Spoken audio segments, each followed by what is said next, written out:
Get ready, cause it's about time for you to speak your mind. Super Secret Girls Club. Super Secret Girls Club. Super Secret Girls Club. XOXO Gossip Girl. Love it. Hi. Hi. We are here. We are live. Finally. For the last time for season 1. What's up, girl? Woo-hoo. Yeah, oh my goodness. We so have fast. celebrated with a bottle of champagne. It's gone. It's gone. Yeah, we got some Champagne really early in the morning. It's a surprisingly good start to the day. It was. It was better than the tequila last week. Yes. 110%. When Also- I heard you guys took a shot of tequila, I was like, 9 a.m. in the morning? 9:30 a.m. because that's what you should do. No, I'm kidding. This is America. Do not try this at home. It's America, so we're drinking. Yes. So, Americans will drink any liquor. Oh, the tequila had visa. I don't know. Is that a read or is it true? No idea. All right. So, hi. It's funny because the tequila is actually on topic. Today we are going to talk about our different cultural backgrounds. We have 3 different individuals here that are American citizens, but probably I think all of us were born somewhere else. I don't know about you, Bree. No, I think I'm the only person in my family besides me and my dad are the only people born in America. Okay. So we have one person born in America. We can be president. But oh, that's true. I fucking can't. I cannot. But you guys can be a really hot vice presidents. Cool. Really hot button issues. Cool, cool, Oh, cool. I can be vice president if I'm not born here? Oh, learn something new. Okay. Cool. So, and basically that's what we are going to talk about here. You know, the places where we were born or cultures that influenced our upbringing, our identities, who we actually consider ourselves to be, all of our different labels. We'll talk about it all today. I hope that you can relate to our conversations. Chris, it would be nice if we could see the chat. And without further ado. You guys usually pull up for the chat. No, you show it on the side here for us every time. Okay, so I would like each one of us to talk about the following questions. Okay. Please answer where were you born? We already answered that. Are you a dual citizen? Are you bilingual? And talk about basically like what countries affected you as a person that you are now, like the culture, the language, and whatnot. So let's answer one by one, starting with Navi. Okay, cool. Yay, this is Navi. Everybody didn't know about me. So I was actually born in India, to be specific, in state of Northwest side called Punjab. I moved here to New York when I was a year old. Stayed there for 6 years. I'm not gonna say what year I was born, and then went back to India because my parents wanted us to learn our culture, our language, and all that shebang.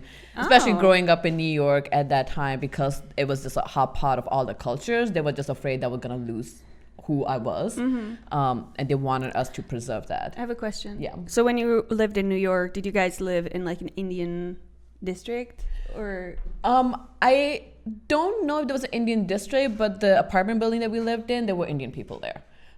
So we were in Flushings, and then we lived in Brooklyn for a few years. So I remember my dad moved here. He was here before I was born, and he had a bunch of friends. So essentially they were our family. They still are. There's still some of them live in New York, so that's where we go stay with them if we do.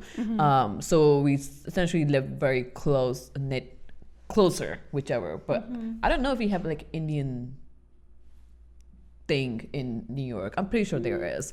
Like Indian town. I know there's like a Chinatown and Koreatown, and that they all live like in that vicinity. I don't think there's like an official town. You know, there's like Italian town and stuff. Yeah. A little Italy.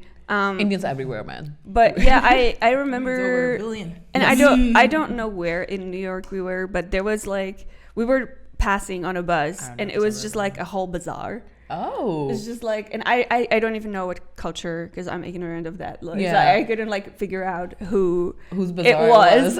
But Fair enough. it was wild. It was like a whole block Fair enough. I'm pretty sure there is, but I was so young. Like I was like a year old when I moved, and I left when I was 6. But I know like in Chicago, there's a street called Devon Street that's all Indian. Like I'm pretty sure. Oh, there is actually a couple of streets in New York as well. We did live close to it because there's a bunch of like gold jewelers and all that stuff. Okay. But I don't like specifically have that vivid memory of it. So yeah, then we went back to India. I stayed there for 10 years, went to school there. I had no idea you were that long. Yeah, I was in India for 10 years and then moved back here in 2006. So I've been here since 2006. I've been in America longer than I was in India for sure, but obviously I was in India as younger. So I learned the culture, learned the language, did not keep most of my culture when I moved here, but learned all of that. I'm trilingual. I know English pretty well. I can read, write. I know Hindi and Punjabi. I can read it. I can speak it. I cannot unfortunately write it anymore because those characters are so similar. So when I try to write it, I mix it up. So I can read it. I can speak really well. Just cannot write it for love I of didn't God. know that Punjabi and Hindi had different characters. All the wild. languages Similar. there's some characters very similar, but they are different languages. Yeah, so like all languages in India, they say like there are 1,000 languages. They're all different languages. They're not dialects. They are different languages with very different characters somewhere. Like if like languages in South India, their characters are so different than like characters for Punjabi. And then you go like Pakistan, it's Urdu. It looks very close to Arabic. It looks nothing like Hindi or Punjabi is written, but when it's spoken, I can understand it because it sounds Hindi. I believe the term is obrigado for that sort of style of character. Oh, is it? Obrigado? Okay. I thought obrigado was just thank you in Portuguese to a man. I have no Obrigado. idea. I have no Obrigada. idea. No idea. But yeah, I don't know what the Yeah. other questions were. Have you experienced any other countries for like an extended period of time to the point it affected you? I mean, beside India, like India and America are two big countries that like really impacted me because I was in both of those countries for a really significant log of time. And it's still a thing that I do live with it because, you know, like you grow up with one culture for your whole life and then you realize, oh, there's this another culture that I may like better. So how do I merge this together? What do I keep? Also making your parents happy. So like India is very, very conservative as America is at some points, and some points it's not. Pick and choose. Pick and choose. And what do you pick and choose when you're outside the house and inside the house? So That part. that's always been a thing. But So yeah. one more question for you then. Do you consider yourself an American or Indian? Or both?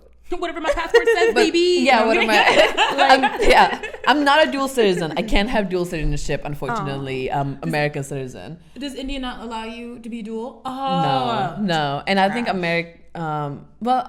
India could. They have started this visa that I could have. That's like permanent visa, but it's still a visa. Yes. It's not a citizenship. It's not a residency either. It's just no. you can come and visit and then you go home. Yeah, and the only reason I can have it because my parents are Indian. So there is a criteria for me to get that, but I'm not dual citizen. I've never been Indian citizen, actually. I've always been American citizen because my dad was citizen, so I got it as soon as I was born. And for some reason, I don't know why I don't have Indian citizenship because I was born there. I need to look into Do they have that. so many years like some people live? I need to look into it. I really didn't care for it, so I didn't really look into it. But I will have to look into it. Why that wasn't a thing. But I forgot the question. Basically, do you consider yourself an American or Indian? I consider. I think you answered it. Yeah, I consider myself American. For a really long time, I tried to push away my Indianness. Like I wasn't friends with people who were Indian, just because the whole culture. Like I really wanted to not be American, but not be Indian either. I just wanted to be like find out what I wanted to be. It's like very recent. Like actually, Normies are my true Indian friends, like true brown friends. Like I was so against making any brown friends until I met this whole group of normies, and then all of a sudden I had nothing but brown friends. It's like, what just happened? That's how they have. Yeah, and then I was like going to parties that was also brown. I was like, I don't know any of you guys, but apparently all of you guys know each other. God. Yeah, so I'm like mixing together. I will call myself American because American itself is like a big hot pot of all the cultures, and I like that. I love that it's like we can embrace everything, and also America has its own thing that's its own that every country does. Yeah. But American. That's what I consider myself. Awesome. Yeah. Let's move to Bree. Tell us all the deeds. Yeah. What were the questions? So, where were you Who's born? champagne? Which you answered. Are you a dual citizen? Are you bilingual? And any other countries besides the two that you will mention? That is hilarious that you guys chose France. So my mom is Jamaican, born in Jamaica, born in St. Andrews. Kingston really is what we tell people. And my father's American. So I was born in Fort Lauderdale, but when I was 3, I moved to Germany, to the whole cycle of my life. Moved to Germany, lived in Germany for 6 years, moved back to the US for 6 years, then we moved back to Germany for 3 or 4 years. Okay. And then moved in and lived in Paris for 4.5 years. Oh wow. Okay. And then now we're back in Indianapolis. And so yes, there's a lot of countries have been an influence. We visited a lot. I think on my phone somewhere, my mom and I are having a race. She's trying to do 50 countries before 50, and I'm trying to do 30 countries before 30. I think I'm at 17 or 18. Oh wow. So I need to hurry up. Yeah. Literally. I got 5 years. 2 countries each year. You got it. And so I haven't been to many of the Caribbean ones. I actually haven't been to Jamaica yet either. So I'm looking forward to that. But we did have a very multicultural home, but also what I would describe my culture as a third culture kid. A lot of military brats do the same because we move so much. So it's more of there was the military culture, there's whatever culture of the host country that we're living in, truly. Yeah. And then there was the things that my mom did, things my dad did, and they were always interested in different cultures. So there was a high influx. There was a very global mind in there. Yeah. I do find that when we move in the U.S., we get more U.S. minded, but when we live outside the U.S., we're very much of a global mindset. Okay. So I have a question about that. I guess it could be a question that come up later as well. At home, so you just, I guess, mentioned a little bit, like your family wasn't like particular, we have to raise you with this culture in mind, but like, oh, we are global, we'll accept wherever we are. It's more like if you dig it, we dig it. And I appreciate that a lot. Because, ich liebe Deutschland, we all do. Germany was a lot of fun. However, unfortunately, I didn't learn German because I always befriended bilingual friends. Okay. So there wasn't the pressure of me learning German. It was more my friends to be like, I got it. And that was kind of more of our habit because then I learned French. So when they came to France, I'm so sorry I keep hitting this. This is so close. And when we would go to France, they'd be like, I don't know what's going on. And I'd be like, I got it. And then we would just keep going like that. So I really got the value of that. My mom, I guess the biggest the pressure was that my mom tried to make us religious. And then after a while, and it wasn't even a pressure, it was more like, do you guys want to go? And we're like, yes. And then she was like, you know what? This structure of this church isn't working for me. Yeah. Let's go and all find our certain ways. And then my dad, though he wasn't religious, we would all just support. We would go and sit with her and the like. But that was the main pressure that we've had. Okay. More so culturally. The other cultural pressures, I think it's more just the African American aspect of how important hair is. And my grandmother used to, before she called me, before she'd ask how you're doing, she would ask, how's your hair? Oh, yeah. So what was it like to take care of your hair in Europe? I had the PX, and let me tell you, that PX had all my money. Like it is almost light and day from now, because when I was in university, there wasn't a lot of places that I could purchase like Shea Moisture and Cantu until my French professor, who is this beautiful bombshell of a Parisienne, like the person you think who's real skinny, blonde, platinum hair, but like blunt cut, gorgeous, had these gorgeous kids, living her best life in her apartment. She goes, hey, on the 10th, there's a lot of Africans, there's a lot of hair care. I remember you telling me about Shea Moisture. They sell it at the store down the street from my apartment. Do you want to come to lunch and we can go? I'm like, really? She's like, yeah. And we went awesome. And that's how I found it. But most of the time I would just buy like we would really buy like bulk of hair care, and I just bring it with me to the university because I wasn't sure. But now it's great. Yeah. Even with so many biracial kids in Germany, because soldiers. It was funny. Like I'm not finding a lot of the hair care that I need, and now there's been a really big push for having everyone have access to that, and I really like that, especially with Amazon. Amazon was a godsend when that Amazon.de, love you. Amazon.fr, because you have to also pay the taxes for your item that you import to France. Yeah. And sometimes you have to pay it at the postal service. And if you got Victoria's Secrets, fun fact, though I didn't get it myself because that's not my vibe.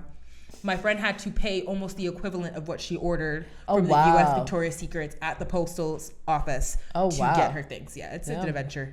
France is finicky and I love it. Yeah, no, I bet. Yeah, I didn't realize. I know those products, I see that more often now, like everywhere, like even like CVS and Walgreens has it, but even sunscreens that fit your skin. Like it blows my mind, but appreciate there's a push there. And we also traveled a lot, so there's a lot of things that we picked up and we do every day. Like my dad makes eggs like Gordon Ramsay because he saw it on YouTube one time, but he makes his other food like his friends because he saw it, and he also worked in a Korean restaurant that I did not realize when he was younger, so that's why he cracks his eggs a certain way. And my mom's similar, and so it's always a melting pot. Yeah, we're usually I love it. Right, we're just a family of chameleons. I love that. I love it. Oh, cool. Well, moving to me, I guess. Yes. What is up, Marketa? Which is like an extremely different, I think, story from everybody else. Oh, that's okay. I was actually curious what the Czech flag was like because I kept thinking it's Filipino and it's not.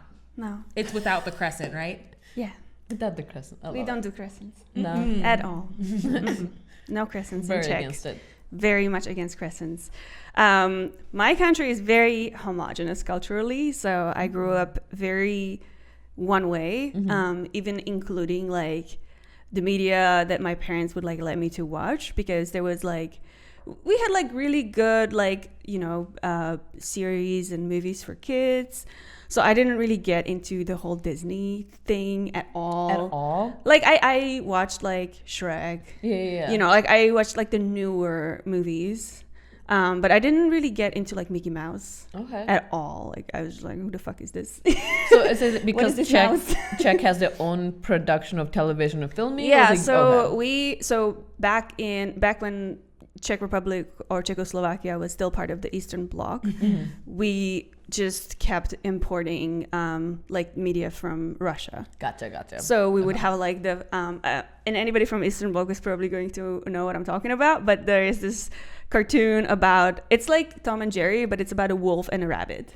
Yeah, instead. I actually know what you're talking about. It's fucking hilarious. If you guys ever get tired of Tom and Jerry, find the Russian version with the wolf and the rabbit. Repressed memory. It's it's fun. Okay, it gets like really brutal sometimes. It reminds me of the series that Bart Simpson watches all the time. Exactly that. Interesting. Yeah, but basically, I grew up very closeted from like the rest of the world because I just was I was living in this homogenous country in a very small town. Thankfully, I was gifted with learning languages quickly. Yeah. So I was really good at English. That was like my number one subject in school. So I just focused on that.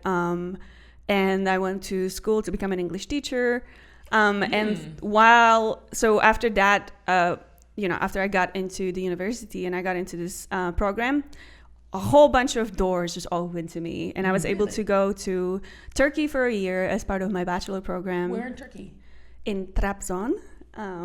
It's a very small town, again. It's not that small. Yeah. But it's not well known because it's like on the east by the Black Sea. So it's not like touristy spot. Gotcha. It's very traditional also, very nationalistic, I would say, as well. And going into Turkey, I was very, coming from Czech Republic, homogenous country, no crescents allowed to. So I was kind of like really opening my eyes to the Muslim world for the first time, because all I knew about Muslims was basically from the TV. So Don't all eat you pork. see is the news, Yeah. Don't the shake violence, hands. etc.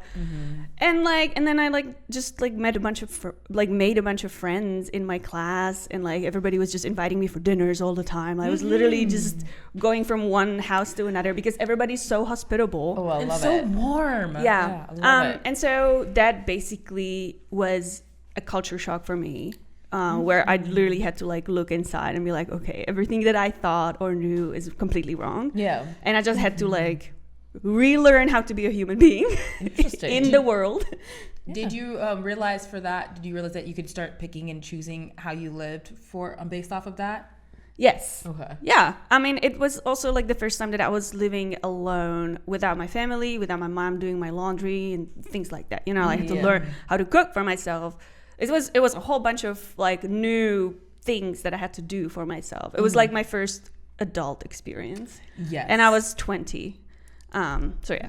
Yeah. Were you scared? Like, I mean, knowing that crescents are not allowed in Czech and everything, and the country, like the country that you picked is Turkey. Like, were you not like scared as like people, but like were you worried like living in just a different country that you don't know? Just I specifically, altogether? so I had many options to go. I could go to France, I could go to Norway, I could go to Greece. I went to Turkey specifically because I wanted something different. like out of Like comfort I zone. specifically wanted to be in a country like as far away as possible. Gotcha. That Gotcha. structure hits different too, doesn't it? Yeah. Yeah, Makes because sense. as diverse as Europe is, I think that there's also like a lot of similarities. Yes, it's like a stamp. And so I just really wanted a whole different thing. Makes sense. And I really thought that, you know, there's like a lot of stigma, damn near hate towards Islam Yes. in Europe. And so lot of I just, you know, wanted to make my own mind about that. No, makes sense. So that was a great experience for me that really like formed who I am. But then I came back home. It was another culture shock because I was like, I was in Turkey, you know, like, come on, like, you know, you have to listen to me because I know what's up. But I was kind of like, I pushed away my parents because they didn't get it when I tried to talk to them. And I think at some point I definitely got a tone where like they wouldn't try to listen to me when I like tried to talk to them about these things.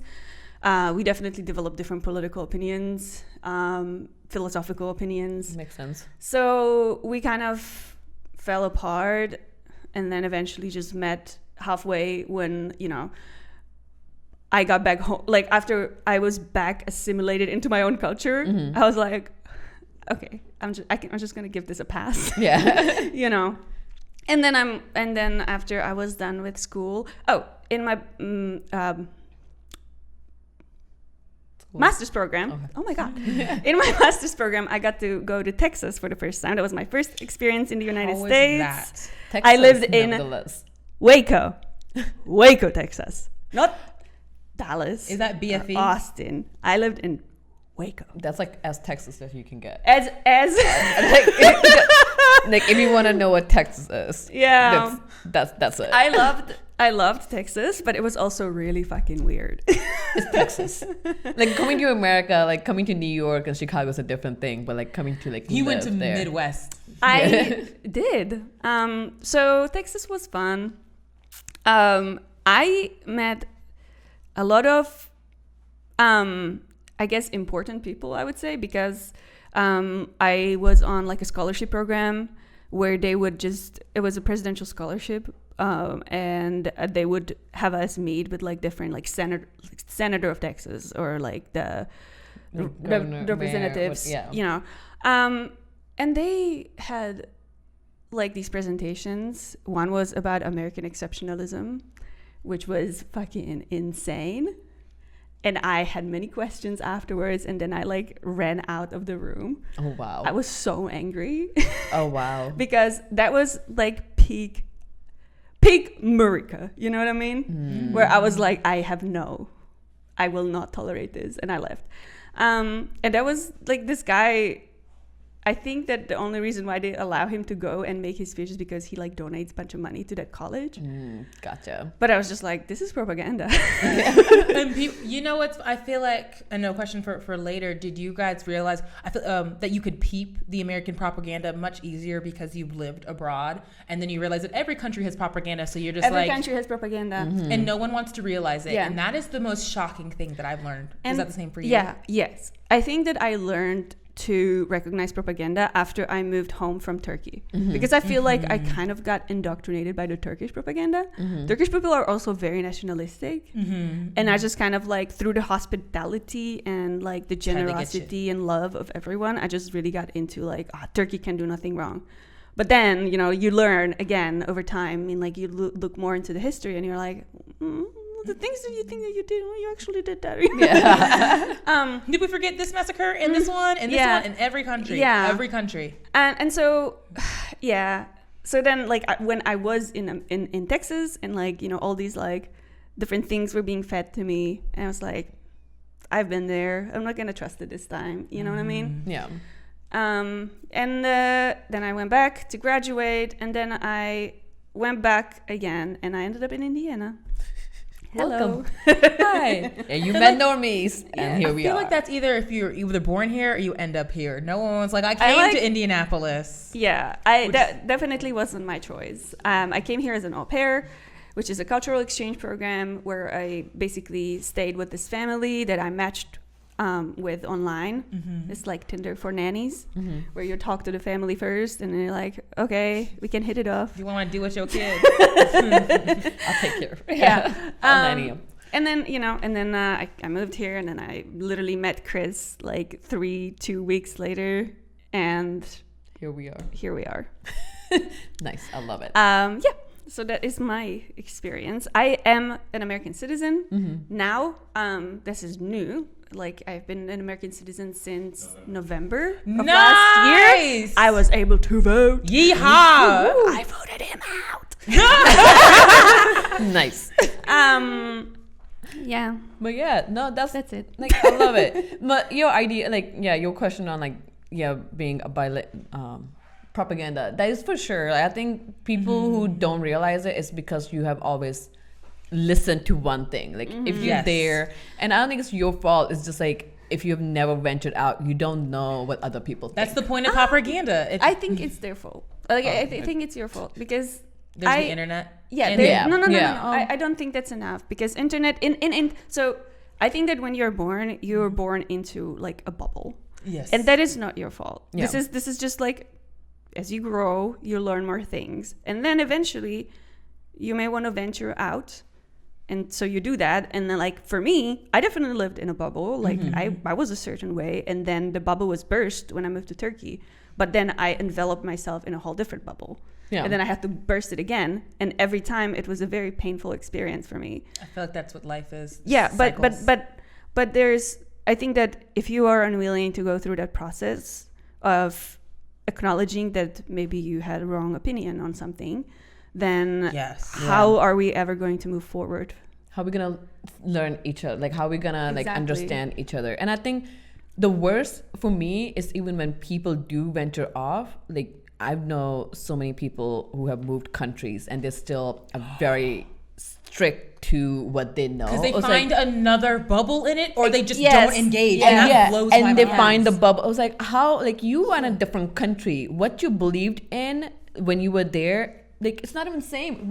Like, it means nothing. Do you now understand why we did specific things, and that things don't mean anything anymore? But Did you like that blows my mind, because even when soldiers would come to Europe and be like, I hated Europe, there's nothing to do, and I'm like, Oh my God. I was like, Ryanair's €30. You can go Yes, to any country anywhere. round trip. Yeah. And you love can get you a Ryanair. cute little hostel for €64 if you want to splurge. And then that like, it blows my mind, especially for that. And I think that is either that you are taught habits.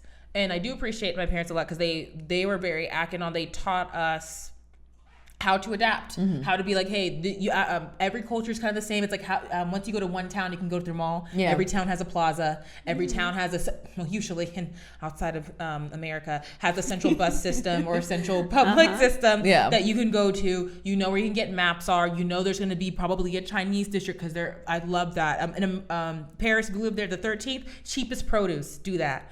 But if you're not indoctrinated to go and seek out things to also comfortably go and venture out with things, we won't do that in the future. So it always, one thing I find in every country, but more so in America because it's so large and you can drive for 3 days and still be in the same country, even in the same state, is that people are not taught to venture out. They're not taught to go get your passport. And also I feel like because we're such a big country, you don't need to. Yeah, because like, you're not popping, you don't accidentally go into Luxembourg trying to go to the grocery store for 20 minutes and not have and have your passport and tell a cop like, hey, no, I'm traveling through here. I'm trying to go to France to this one store that's right over the border. Like, can right you there. give me directions? And they're like, oh, you're 10 minutes away. It's this, and this from a different country. And I miss that experience a lot. I love it. Me too. No, that is true. America's very big. Like, takes days to go across. But one thing I will say though, and one thing that I appreciate being an American going through the world is that we're very much taught. I was reading this Reddit and I was like, oh, this is hilarious. Like, oh, I'm a European and I went to America. And one thing I loved about America is that it's so easy to make friends. All you have to do is just be in an American's eyesight. And they're like, hey, what's up? I like your shoes. And I really love that a lot because that the barrier of me having to ask people to be friends is not really there. And I appreciate that American naivete that like, everyone's my friend. What do you mean? Yeah. But also being cautious, of course, not doing stupid things, but it's like, let's be friends. Let's go get lunch. And I like that a lot. No, for sure. Ooh, what are they? What are you saying? I'm like trying to catch up with the chat because it's very, very far on the side. Cool. I will review the chat a little later, guys, once I get my eyes on it. So we talked about where we're from, our identities. Oh, do you guys feel like you have good kind of grasp on like where you're from, or like? I don't know how to phrase this. What's home for you? Yeah, like not even what's home for you. Yeah, maybe. What's home for you in terms of like your culture? You know what I mean? Like, do you feel like living in a country like the United States, which is obviously very multicultural, which is not a bad thing? It's like a tossed salad, not a melting pot. Yeah, it's a tossed There's like salad stamps for sure. of places. Yeah. I feel like they want to be multicultural very badly. But this is probably, I'm going to say something controversial yet brave. America's not as multicultural as it thinks. Like New York, I feel like it's succeeding because yes. It is. There are pockets of multicultural. Yes. But it's not everywhere. And it's near a tourist hub. And I feel like the more a state, and more so I'm speaking of New York City and not the state, but if they go out, the more a place is used to tourists, the more actually multicultural it'll be because it is more money wise. And then that's what you'll have people have menus in 3 different languages, which I've yet to see in Indianapolis, but it's very common abroad because they are aware that there's different languages in there. Like having a menu here, most of it's all in English. I'm used to having menus like, okay, this is the English one, this is the French one, this is the German one, this is the Russian one, and whatever the tourists that usually come through that area, those are all those 3. And I think that's what it is, right? That's where the difference between like melting pot and just America is tolerant of other cultures. I wouldn't even go that far there. I wouldn't even go there. First of all, how do you feel about the word tolerant? Because it's like tolerance is not acceptance. Tolerance is you're annoying me, but I will leave you alone. Yes, yeah, because like a better way and that's not good. No, because we did not realize how much. Like, I guess I did realize how racism there was, but not until like very recent years when people were very blatantly open about it. And I think that just kind of showed like, hey, you look different, you speak different language, that is fine. But in the end of the day, you need to know English to live through America. And they will not learn the languages in other countries rarely. They will not. And knowing that Spanish is such a big speaking community, like I don't know Spanish, but I wish I knew because it is like it would help me so much going through America. But just simply like having menus in 2 different like languages, instructions in 2 different languages. Like welcome or things like I am seeing that more often than not. Like sometimes I will go somewhere and they will like have an instruction in like 5 different languages, and like, oh, Hindi is one of them, like, oh, that's beautiful. Yeah. Like you understand, because the thing is you need to know what big community is in your area, and you need to make sure that whatever you have is accessible to everybody, because not everything is accessible to everyone. And like government doesn't work properly because not everybody can access the services that the government has, and there's not that effort there to be like, hey, we're gonna make sure the people who need it are able to get it. Not like the thing that always bothered me, I work in government. Like I don't work in government, I indirectly do work with government. So there will be like services providing to the minority community, but it's services in English, and it's all services being provided to the minority community, to the older generation, but it all online. Like how are they supposed to apply for these services online when they might not have they don't know how to work computer, and you're not giving them option in their language. Like there's a huge Sudanese population in here, and I was like, I haven't seen any French. I haven't seen any. We have huge like Burmese refugee population in Indiana, biggest. Senegalese. I'm not. It's the largest population outside of Burma. Yeah, and it's just like that information I did not know until like I was working for that community for like very brief of time. It's like I had no idea we had this big. So it's like we tolerate, like I will say, like we are tolerant, but we are not happy to change our way we are doing it to adapt. It's not everybody else. It's not acceptance. It's not acceptance. It's not inclusion. I want to say that I think that I'm the only person who went through like the immigration paperwork. My mother did too, so we're very familiar. Yeah, I had to basically just do it all by myself. And thank God I had full like fluent English at the time that I could go through the fucking 30 pages or however long the document was to fill it out by myself. Because if I'd had to pay anyone to help me, a lawyer, translator, anybody, it's such a charge. just just submitting the paperwork with doing it all by myself was to become from like applying for visa to become a citizen, I probably paid over $5,000. Yes. And people don't talk about how expensive it is. They're just like, be a citizen. You're like, no, it's ridiculous. Not anybody can afford that. It's expensive and it's so long. And like it takes forever. Actually helped apply for my mom because she wasn't a citizen. I helped apply for not my family, like my cousins and my uncle and aunts, because they didn't know English that well. So I had to help them navigate. While I was like teenager trying to figure out all these documentation. They're so difficult. Again, they do not make it easy for people to be able to get the services that are there. And I had to like you have to go through so many pages, and then like you have to apply if you were applying this 10 forms, pick this. Yeah. Like if it was easy to fill out, like I even with like, you know, I can understand what I'm reading, but I still don't know what I'm supposed to fill out here. Because it's like it's made complicated on purpose so that you actually need to use an attorney. And then like on top of the $5,000 or so that I already had to pay, I would have to pay an additional like thousands of dollars if I needed legal help, if I needed any kind of clarification from anybody. I ended up going to this one church because I was really confused at the beginning of this whole process, where they were giving like advice on these things. Not pro bono, but it was like $50 maybe.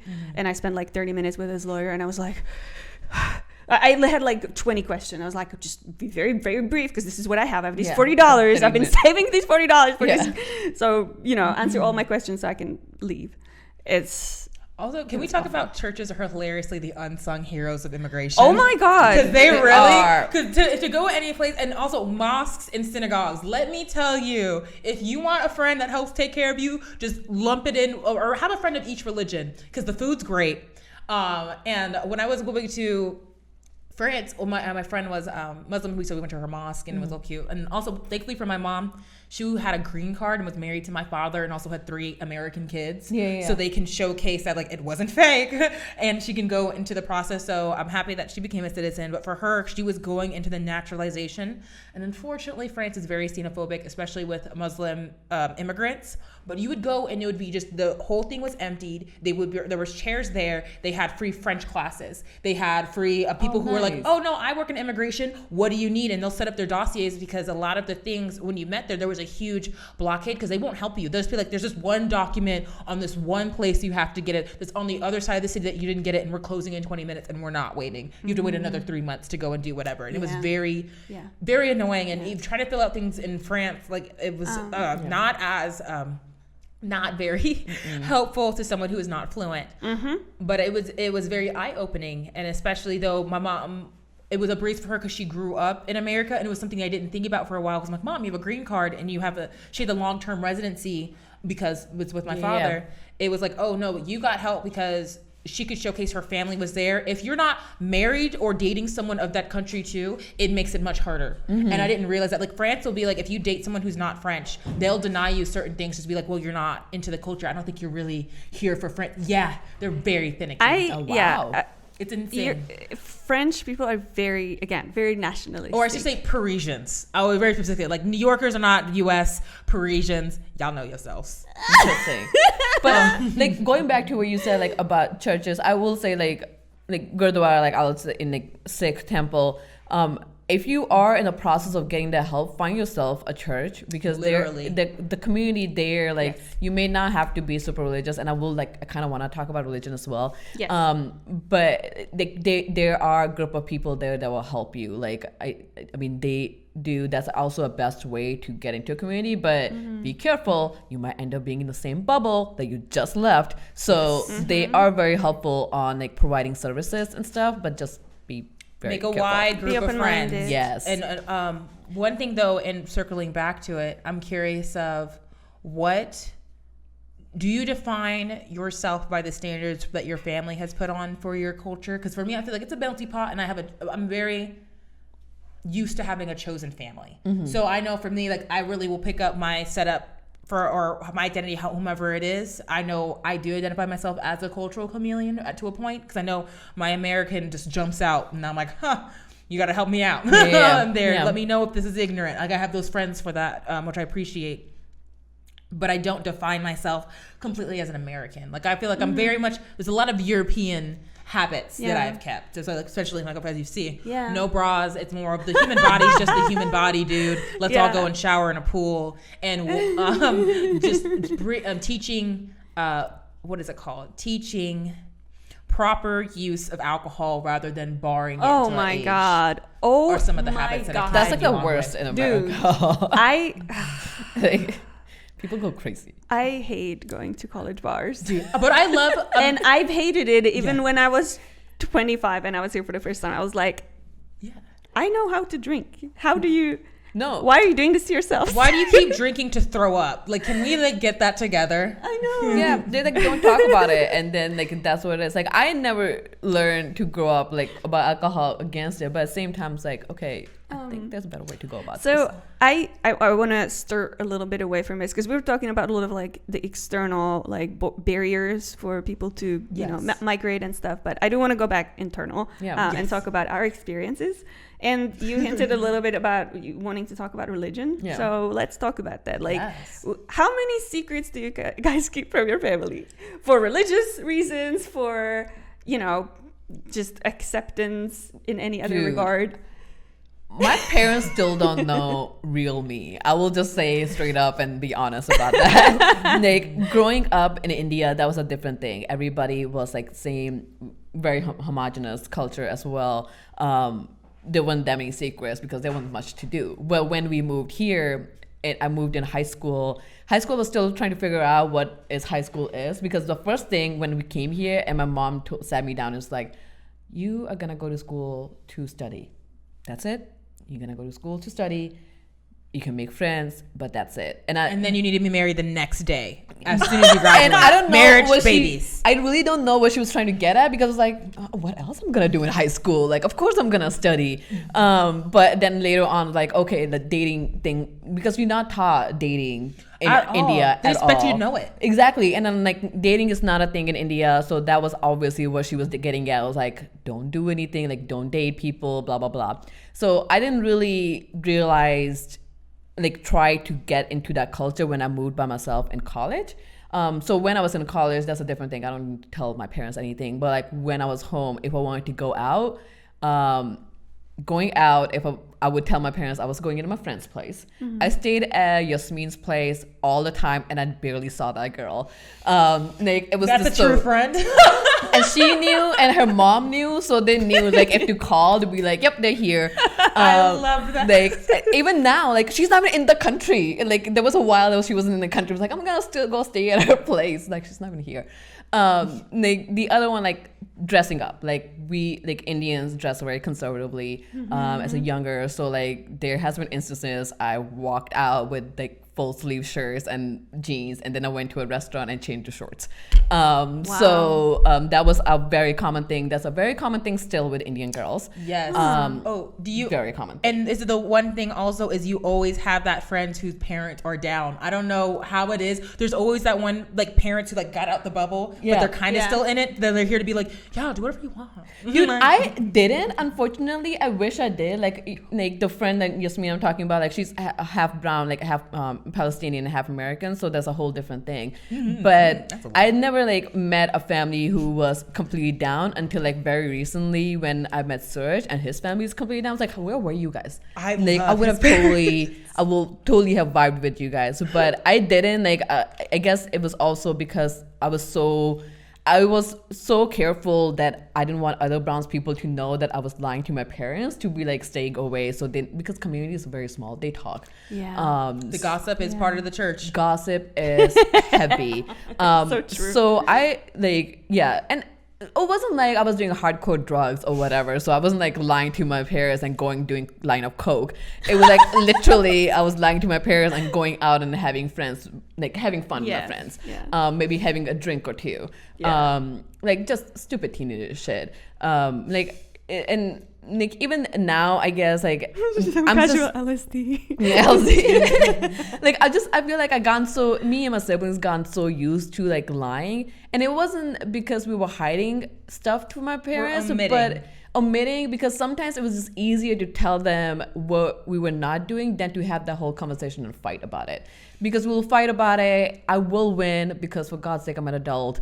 But it's just one of those things. I'm gonna leave and go to my home. Yeah, and now I'm like on my back myself. It's like, what are you gonna do about it? But there was like, I don't want to come home to my parents and be mad at me when I can all be tell them like, I'm gonna go hang out with my friend, and that's where we're gonna leave it.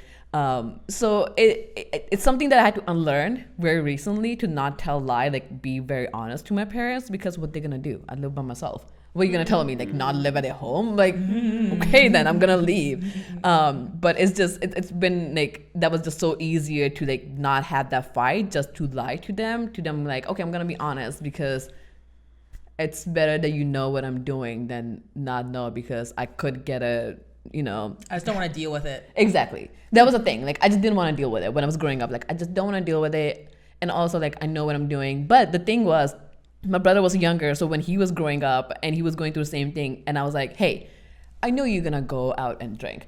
If you need somebody to pick you up, call me.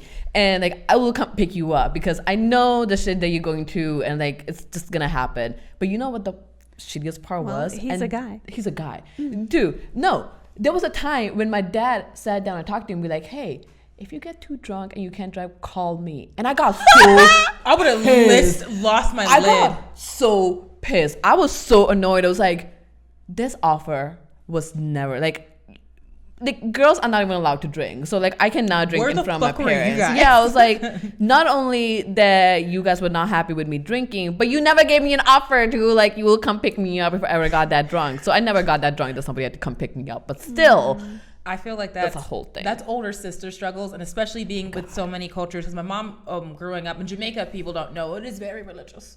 And so when we first growing up, like my mom was a pantyhose mom. Like we wore pantyhose and a skirt and go to church. And when I stopped wearing pantyhose, it was a whole thing.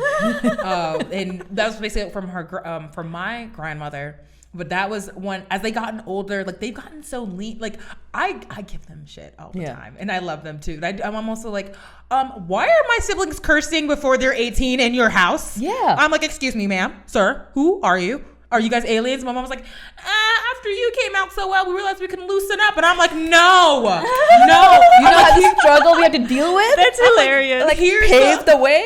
I'm like, no, we need a talking to or something. You're like, oh, well, haha. I'm like, half the stuff that they do, it was hilarious. I think my brother or sister broke something that I knew was like important to my parents. Oh, no. My brother wrecked my father's car that he loved, that he got as an officer. Boy, got a slap on the wrist. I'm like, if I broke down your car, it would have been totally different. They're so friendly to my siblings, to the point where I'm like, oh my goodness, every time. Now I'm just like, I demand a shot every time they do something. I'm like, no, you give me liquor. I need some type of compensation for this. Yeah, like this seriously, makes no sense. I will ask for money. I just start asking for money. Put money in my trust fund every time you let go of the things with my parents, like my siblings. Put it in my 401k. This is the link. Seriously, like I didn't know if it was like, I know my brother got a special treatment because he was a guy from in brown culture. It's definitely that. Yeah, also he was the youngest, so like the shit that we went through, like had to deal with. You guys paved the way for him to gallivant. Honestly, do you think that if it was like a youngest girl, that she would get that kind of? I will think so, because I've met a few families who like have she would gone be allowed through the same... to drink, and then your dad would pick her up. up. Oh God, no. Okay, no, that thing that's wouldn't what I'm have. talking about. No, but I think like my parents had like they were here for a while to learn like the things through me and my sister. What's actually normal. Yeah, and I mean, they got very lenient with him. Not very lenient. There were things like obviously they were not okay with him. Bless you. Like my mom was never okay with him drinking. My mom's not okay with any of us drinking, and we are just like, Mom, it's fine. It's not bad. Like we're not going drunk, but it does just God. I was to your sister's wedding, and everybody was drinking. Oh yeah. Yeah, okay. My mom will look at me, and she'll be like, no. Like we went out for a vacation, we all ordered beer, dude. You don't know how liberating it is to go out with your family and order a drink. Yo, when you all get day drunk. Yeah. Like I got day drunk for the first I've time. never gone day drunk with my parents. That would be a whole different story. It's funny. Hilarious. I have like a completely different experience with this because alcohol, specifically beer, is just an integral part of our culture. Yeah. And so is like this homemade moonshine thing that, everybody has. You have to always taste everyone's thing. I love it. Every time you go to someone's house, like everybody ends up being shit-faced all the time. And I actually when I again, I lived in Turkey. I drank a little bit, but I just kind of like grew out of it. Like it kind of became boring at some point to drink. And I came back like a changed person, and I was like I don't want to drink. Yeah. And then like my brother actually like developed like a problem with alcohol, and I was like, hey guys, like are we not gonna like address this? Like talk about it? He's like he like one day like he couldn't walk coming home. Like his friends were dragging him and then like put him into the elevator and pushed 4 where we lived, and then left. And like he just like rolled out of the elevator, just like as the door opened, he was just like and I was like, okay. I mean, true friends carry you to your bed. This is fine. Yeah. Like, how is this okay? And like me and my parents were like in like a real, like the alcohol was the biggest conflict we've ever had with each other. Yeah. Because after that happened, after I saw my brother like that, I just stopped drinking as a form of protest for them to acknowledge that my brother has a problem and that he needs to deal with it. And they were just like, no, this is fine. And I was just like, it's not okay. That's interesting. And so like this is a complete different where like my parents were so scared that I would become a Muslim, or that I would just like be so gone from being like as Czech as possible. I love it. That they were just like, do you wear drink this just to scare them? Not even drink hijabis. This for me. Do you start just putting scarves near your head? Just Like every time I was fucking with them a lot. Oh my but God. it's Which direction is Mecca, bitch? That's it's so interesting. weird that like Yeah. we have these Would love- different. That's like very experiences. opposite. Like, yeah, And my my mom was so parents- scared I was gonna be Western. Like, don't drink. My parents are still waiting for the day they will see me shit-faced. Like, they have not. And the one time I got drunk when I was like a teenager and I like threw up and shit, like that when I didn't know what to do with alcohol. Yeah. I was staying at my friend's house. Yeah. And her parents like were the ones to like see me like that. Yeah. And they like, you know, helped me get over it. And then like I went home and I didn't tell my parents that happened, and I felt like shit still. Like I didn't talk to them about it. And then I had this whole like personal transition and change, and then like I just stopped drinking, and they're still waiting for the day to see me drunk. They like always offer me alcohol, and I'm like, Is thank this you. why they keep trying to get me shit-faced? Yes, because they're trying to get me shit faced, and they're also You know what- compensating. That's so interesting. That is hilarious because I think the only person out of my entire family who they've seen shit faced was my sister. And it was like the first time like she drank and she got so drunk that they called me and laughed. They thought it was so funny. And I usually like my go-to drunk call is my mother. Wow. I'll be lit. I'm like, Mom, what you doing? She's like, I'm at home, sweetie. What are you doing? I'm like, I'm getting lit. And she's like, I hope you're like, where are you? Because we have Life 360, so she knows where I am at all times. But that's hilarious. Usually it's me calling them because they don't tell me when they travel now. Yeah. And I catch them like, what are you guys doing? I'm like, Yeah. hey, kids, you didn't give me. I'm like, I didn't ask for my permission for you to leave the state. Where are you going? Yeah. No, mine's like completely opposite. Like alcohol is a very big deal still. Like I don't think my parents will never see me shit-faced. It's just never gonna be a thing at all. I don't know about KB, like my brother. But it's just I remember when my sister got shit-faced when she was younger. Very big deal. She got in a huge trouble. That was very scary. I wasn't home. How old was she? She was in college. That's I know. Like it was a very big deal, and then I think there was a one time my brother got shit faced, and that was a big deal as well. And then my mom was like, "Go talk to him." While I'm like, "What do you want me to say? Don't drink." Like, nah, I'm like, I didn't get this responsibility. That's all you. Yeah, that's it's horrible. But like, it's one of those things. Like I've always been a good daughter, and I mean, back scenes, you guys know how I am. But like, here. that's always just like, okay, I'm yeah. gonna play that part, and unconsciously I'm like still trying to get over that fact. But it's just alcohol is a big deal. Yeah, I do want to talk about one more thing. Yes. Because we are running out of time, so I want to just give it a couple minutes. What were the like expectations from your parents in terms of like your education, and has that been affected by your culture? Yeah. Yes. I was the first kid, so my mom was like, college, but now she's like, your brother may not go to college. I'm like, who are you?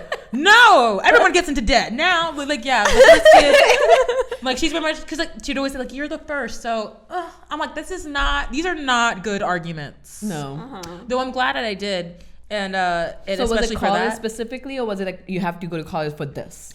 No, not even a degree. They were like, you need to graduate from college because my parents had me sophomore year of theirs, and then they recently finished the degree about like 6 or 7 years ago. Okay. Or 10. I know. I'm not sure if my mom became a citizen. I think my mom became a citizen and got her degree like within those years. My dad did the similar thing because the military paid for it.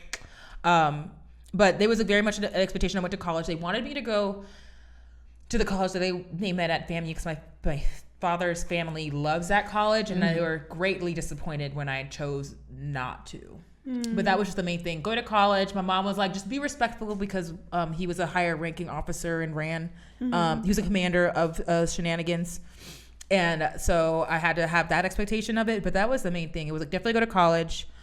Don't have a baby. That was very much, she was like, you're going to get birth control. I'm so sorry. This is like the one thing that like, this is not a choice. Yeah. Pick a makes birth sense. control. Here's the Here are research. the options.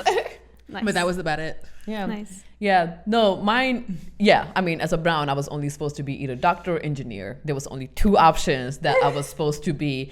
And I think every decision I've made since I was a kid was to stay away from stereotype of female and stereotype of like brown person. Yes. Like I went to college and I did not want to do anything in medical, nothing in engineering. So I was like, I will do a criminal justice. And like looking back at it, well, that was the stupidest degree I've ever decided to do.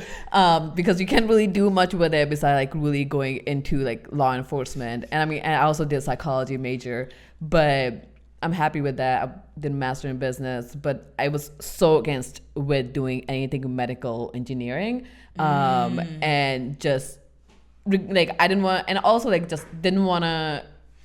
And the other expectation, my parents were like, you done with your study and then you get married.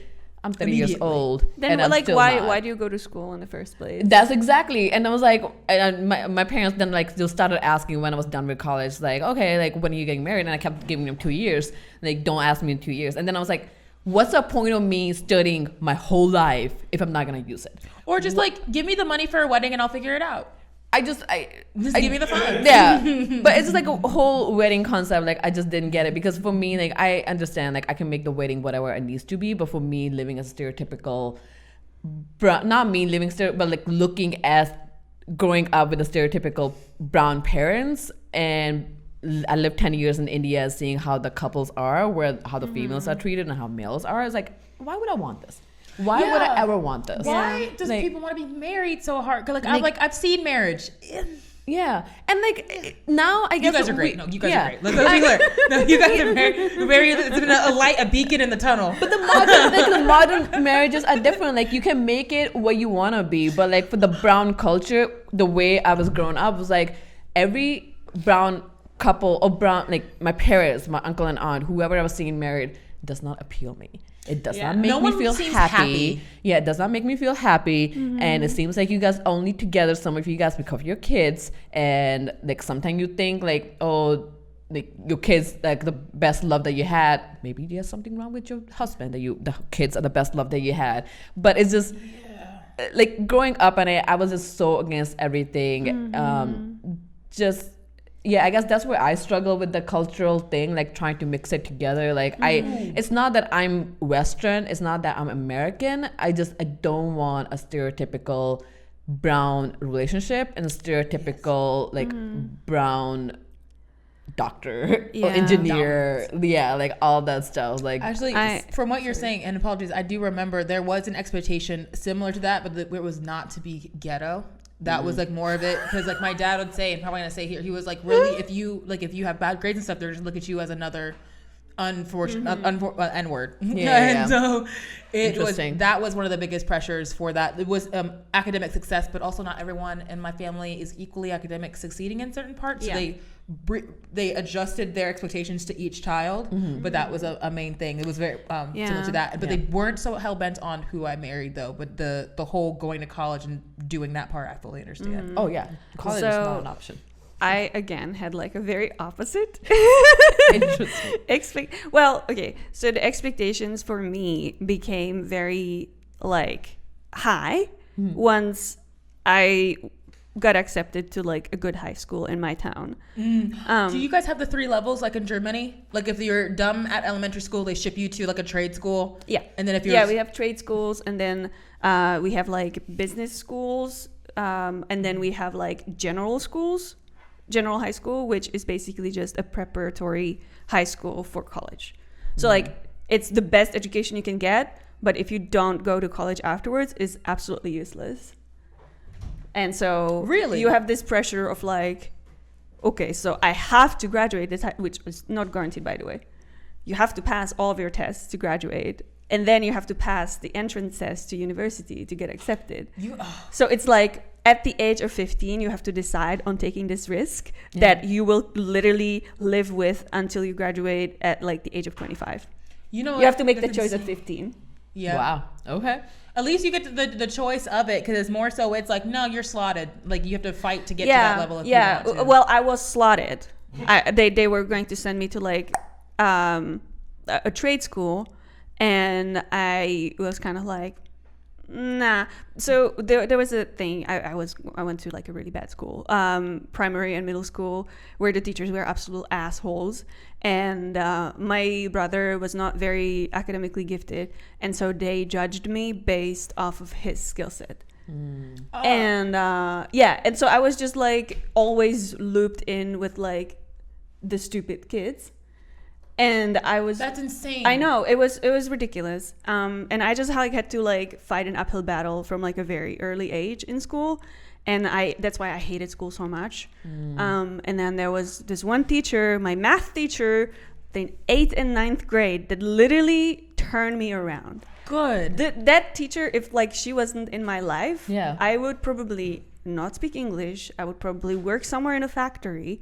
I would have a miserable life. Yeah. You know what I mean? I would not travel. Like I would not do all the things that I've done with my life if it wasn't for this person. So It really does take one person. Yes. Yeah. Yes, Dad.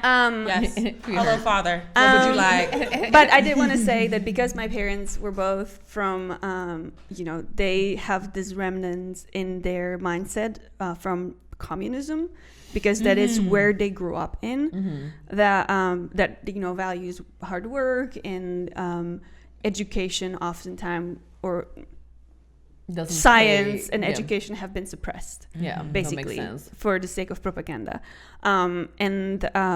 they didn't go. They don't have high education. They're working factory jobs, even though due to their tenure, they're like higher up there, but they still work in factories. And they just wanted better for me after they like realized that I can do it. So then they really, after I got to that high school, then they were really pushing for me to like graduate. But they will always hold it against me. They will always hold my education against me. Every time I try to have an argument with them, this is why I love Black Widow, because every time I try to have an argument with them, they're like, "Oh, you think you're better because you're with the Western propaganda, blah, blah, blah." And I'm like, shut the fuck. Do you it has know- nothing to do with it. Have you ever Because pivoted you and know be more. like, I don't think so, but if you think so, Probably. Yeah, It's just such a trigger for me. Like they always say it to just like throw me off base. Yeah. And then I'm just like, this is working. Why did you do this? Because they don't have anything else to say. And they're know. like, do oh, you think that with your education too? Sorry, no, you're fine. That's it. I'm done. And the last thing, do you appreciate that you are not a monolith? And understanding that we are also not all monoliths, because I feel like a lot of people from the cultures that we come from, if you go back, they almost have there's almost like a hostility because you're not like me. And I'm like, well, I don't know. Yeah. I'm just as I am. Yeah. I appreciate it greatly. And it makes me sad. Like I always try to be like very friendly and have like an open, warm approach if I meet somebody that's very close-minded, and like try to like talk them through You're nicer than I why their opinions are wrong. Don't have the energy But anymore. you always have to try to come from a point of sympathy. But if in like 30 minutes to an hour you're still going in circles, then I'm out. Yeah. And I'm probably never gonna meet you again. Yeah. I feel like I've come across many times, like when I do try to take that approach, and if the other person realizes what they're saying is not correct, they shut down. And Because they have to ruminate. yeah, and I think that's where like the thing about like being outside your bubble is not only that you will end up changing your perspective, it's because you're open to other perspective and you're open to listening and be like, okay, yeah, maybe I am wrong. And you see it in practice, and you hear that in conversation. Yeah. That's one thing. to accept that you're wrong. I appreciate that, especially from coming out and we're running out of time. The one thing I love is hearing in conversation. Oh, I didn't think about that like that. Oh, okay, I see what you're love that, saying. yeah. Let me thank you for letting me know. I need to go and think about that. And then you still continue conversation. Yeah. And that I didn't realize until I left the US. That was possible in conversation. Absolutely. Absolutely. We wonderful, could guys. talk about this for hours, And but also, if you move abroad, unfortunately, you will bond over the relationship to America and yes, the world. Yes, Yes. Um, For sure. we are running out of time, but I did want to put a couple plugs here before we leave. Plug. First plug is for our book club, which we do every month, and there are actually 2 books until the end of the year that will deal with this topic or similar topics. One, our September pick is from Syed and Masood, called The Bad Muslim Discount. I'm not sure if I read that right. And in November, we're going to be reading Chang Ray Lee, A Year Abroad. Ooh, can I hop on that one? Yes. I like that She has one. another book that was really good, actually. I haven't read any of her books. I do but have recommendations for next year too, because reading with Patrick, my professor at my university, wrote it. That I think you guys would tickle. Good. We're gonna your start on fancy. the calendar. Like yeah, in we're gonna start December-ish. another calendar soon. So yeah, join us for those book clubs coming up. If you wanna, dive deeper into these topics and talk about your experiences in the chat. I'm sorry, this time I didn't really have time to go through the chat because we were just talking. Vibing. Also, I did mention this is the last episode of season 1 of this podcast. We will be back for season 2, but I'm not sure when yet. However, in the meantime, the boys are going to entertain you with their own... That's him hitting. That's Chris hitting. That was his belly. Chris hitting his stomach, ladies and gentlemen. Unprovoked. with Are boys. you gonna do it? The What is boys the name? What is the name of your podcast? are gonna be in That's town. the name of the podcast. When you hear this sound, you know that is the podcast name. Hey guys, we're bringing back the podcast. You might remember it as the Talking Normies podcast, but we're going to be adding an extra twist, and it's going to involve us being mostly shirtless. So I hope you guys Can are I excited come? for such a thing. It's Beautiful. Give it up. Give it up for Chris and his stomach. Give it Give up it up for Chris and his boys. stomach. Welcome to the stage. So Chris and yes, his stomach. keep joining us. We will keep bringing you guys new content. We'll be back. short musical content in between. And there will be short musical content in between, from what I'm hearing. So yeah, we are going to stay on Twitch. We just got our partnerships. Yay! So we have to keep up the momentum. We will be here every day with different streams, from gaming to watch parties to more podcasts. We just need to take a break with the Super Secret Girls Club, but there will be more coming. So stay tuned, stay here. We are here to entertain you, and we will see you eventually next time. Bye. Are we rating? We are rating. Party? Stay, And stay. stay on for rating. Please. I always forget about that. For you, Speak your mind. Secret Girls Club. Secret Girls Club. Super Secret Girls Club. Thank you all so much for watching this week's episode of the Super Secret Girls Club. We'd like to give a special shout out to our super patrons, Michelle, Sakif, Clayton Davis, Exploring Dylan, Jane, Mr. Momus, and Joe Mags. Thanks again, and be sure to catch us live over on Twitch.